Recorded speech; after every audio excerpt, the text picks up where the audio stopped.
It may not surprise you to know that I'm a Tokusatsu fan. Like many children of the 90s, I marvelled at the Power Rangers and their many derivatives. As an adult, I got into Sentai proper, as well as Kamen Rider and a few Metal Hero shows.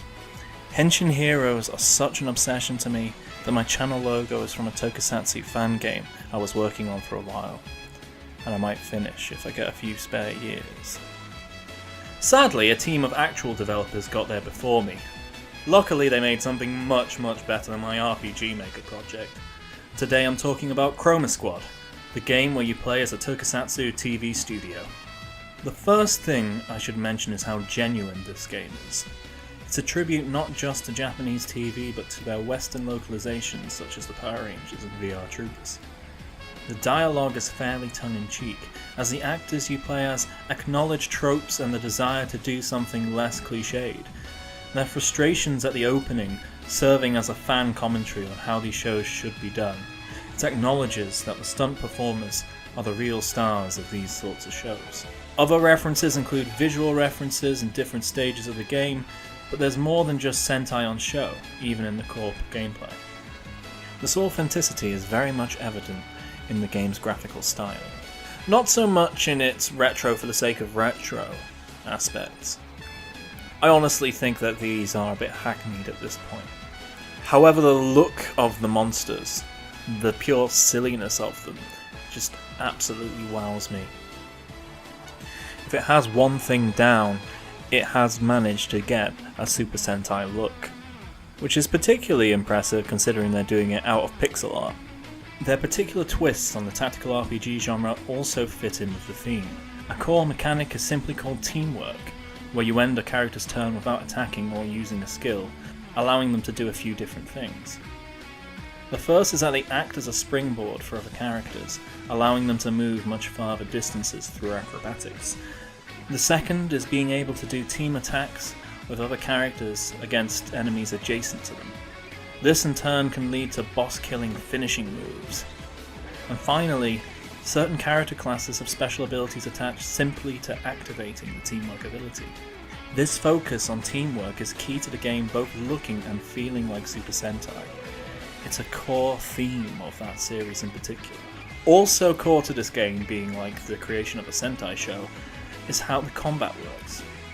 You don't have experience, you have audience figures, fan figures. Keeping these figures high in an episode is integral to getting fans and money, with which you can upgrade your studio and squad. Keeping people watching means following the director's optional objectives, and dragging out combat so you can fit in cool stunts and actions. Having the different squad members do their respective jobs is but one of the main ways to maximise your audience. All in all, it's a welcome little breath of fresh air into a genre all too keen on simply being military campaigns. However, even after being released, this is a game with certain issues. There are a wealth of little graphical bugs, but nothing which is anything besides funny. What did bother me were the mecha fights. Besides being an RNG fest, where the dice rolls seemed constantly in the monster's favour, this was the only part of the game where I had a major frame rate problem. In the only section where that mattered, the timing-based defense sections of the fight. Due to this bug, when I was in these fights I got through by the skin of my teeth, if at all. But these issues have to be taken with a pinch of salt, since the devs are aware that the game is still a work in progress on this front, having a bug report form be part of the core HUD. While I'm moaning, it's not a serious issue, but controller support on PC is strange. It works for most things and yet not for some. You need your keyboard to fast forward through texts, and you need your mouse for the mecha battles to work. I'm assuming this is different on the PS4 version of the game, but it seemed very strange here. Finally on my moaning list, upgrades aren't really 100% clear, which is a problem in this sort of game. I personally didn't realise you could level up previously bought upgrades in the studio until halfway through the game. On top of this, the ways to get materials and so on are a little bit strange. The crafting as a whole is a really good part of the game. It makes you feel like you're part of the studio making do with what you can get. But some things just seem so rare for how integral they are to most things.